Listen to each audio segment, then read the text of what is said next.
friends. So today we will discuss the formation of images with the help of concave mirror by considering two situations, two cases, by placing object at different position in front of the mirror.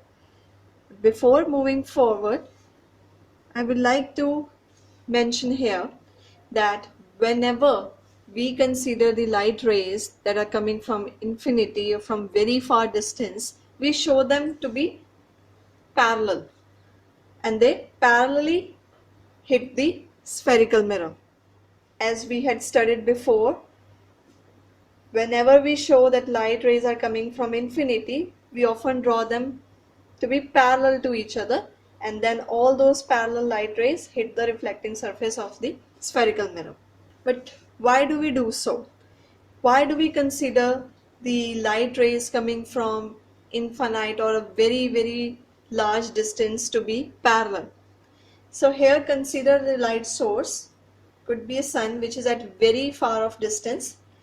So in case if it's not at very far distance and we consider it to be near our mirror, our spherical mirror, so in that case if we place our mirror here, you would find that the rays are not parallel, or if it is even closer, the rays hitting won't be parallel to the mirror.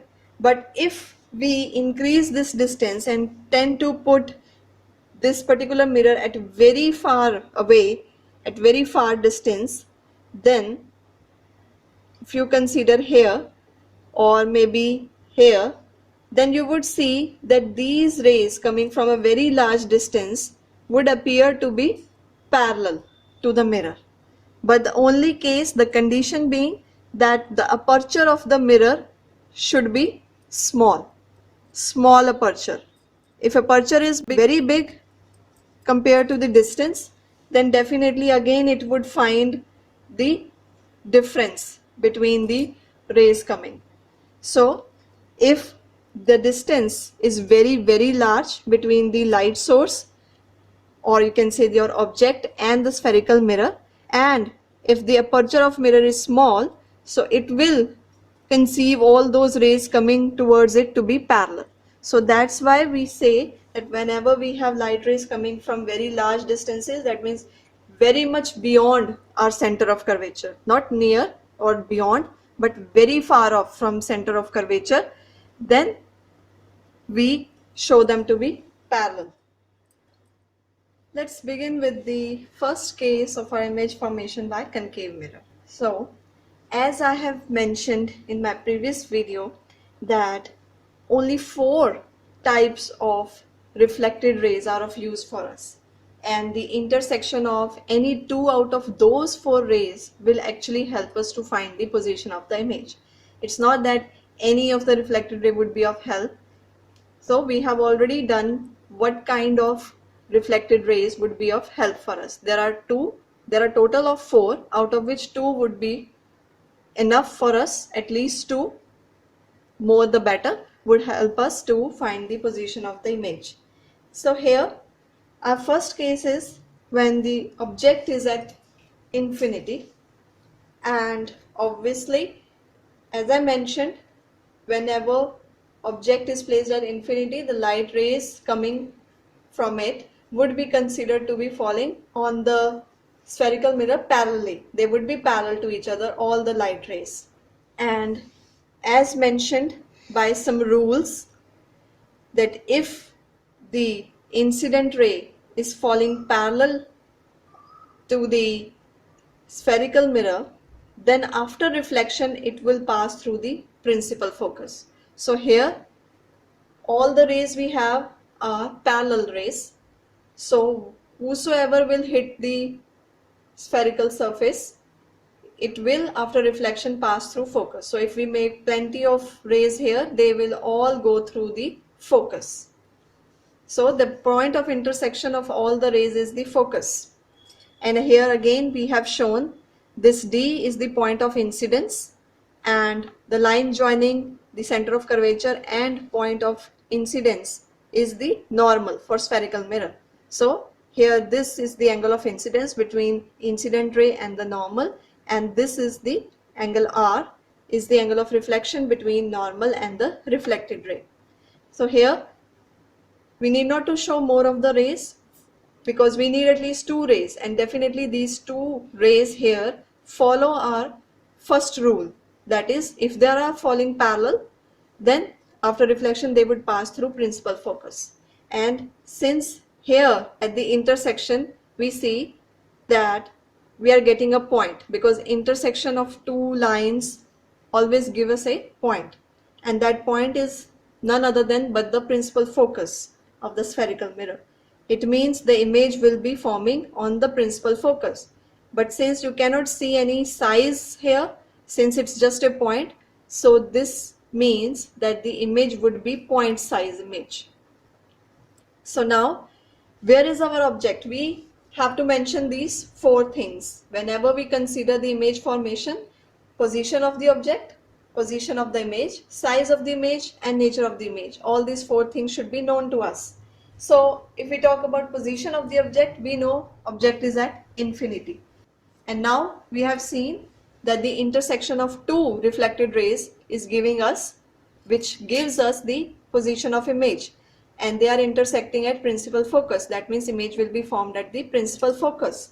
So here position of image is at the focus, focus F.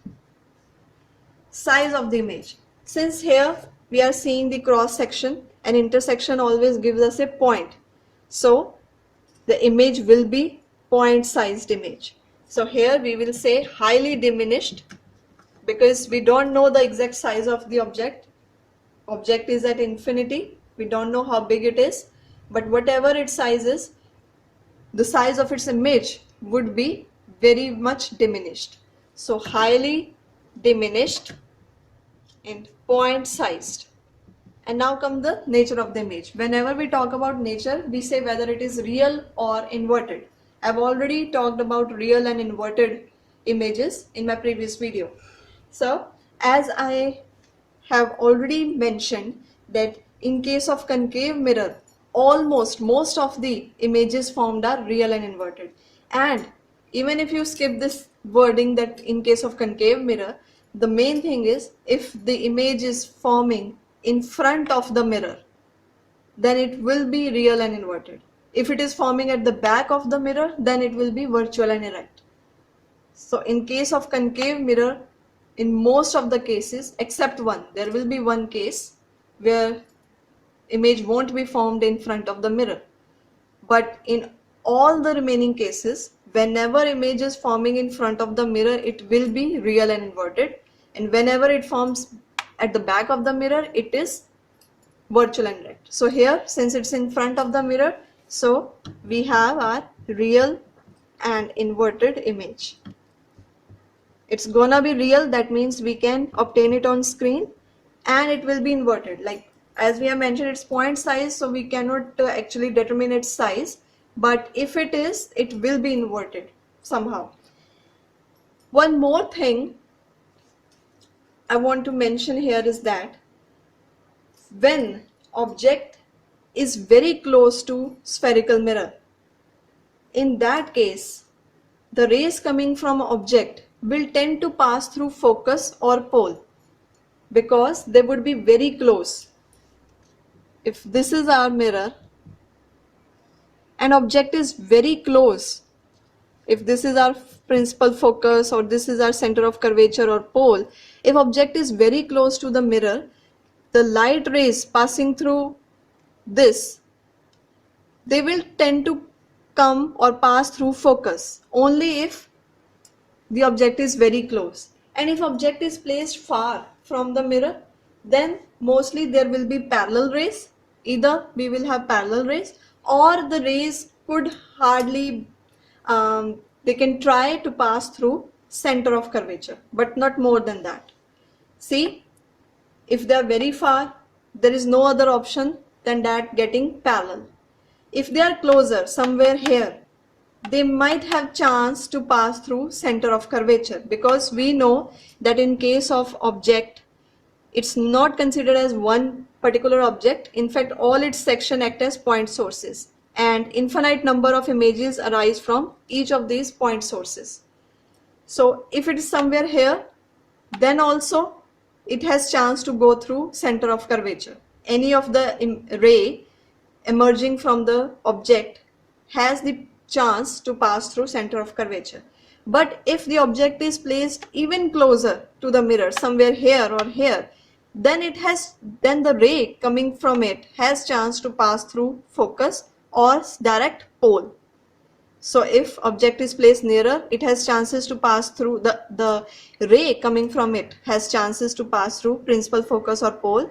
But if it is far, then there are no other ways. The ray would be either parallel or it might pass through center of curvature. So here our object was at infinity, and here the image formed is at principal focus. Now our second case is when object is still beyond center of curvature but not that far away. In the first case, we assumed our object to be placed at infinity, but now it is still at larger distance but beyond C, not that far. So it's somewhere beyond C and we can see it easily. As I mentioned that if the object is far, very far, then the only possibility is that the ray coming through it will be parallel to the principal axis.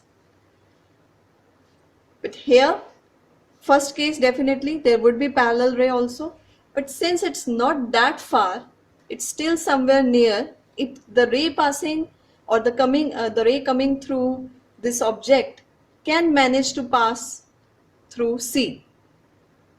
Any number of images, any fewer rays can manage to pass through center of curvature.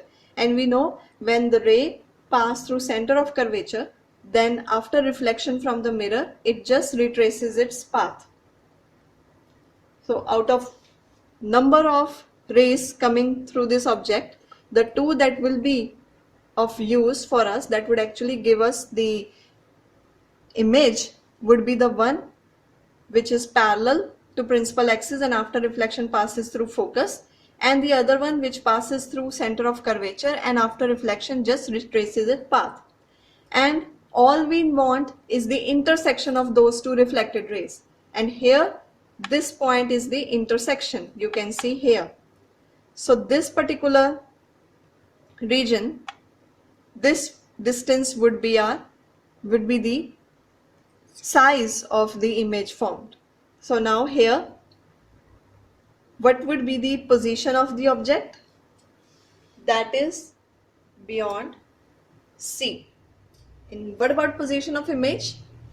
Here we can see that the image is formed between center of curvature and principal focus. So that's why position of the image is between F and C. Now size of the image. Here AB is our object, A dash B dash is our image. Here you can see that we have made it bit larger, but here after cross section all we can get it only this much portion of the image. So the image is diminished, it is small than that of the object. So that's why here we always mention our object by AB and we are mentioning image by A dash B dash. So A dash B dash is less than AB in size.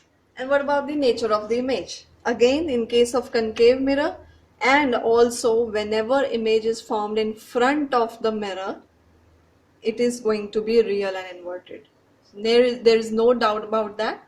This is going to be real and inverted, and we can see that here the arrow is facing downward, so it is an inverted image and it is real. We can obtain it on any screen or white paper or anything like that, white wall. So today we have discussed two cases. First, when object was at infinity, and second, when object was beyond C but nearer. And we have discussed all the four parameters of the image formed. Thank you.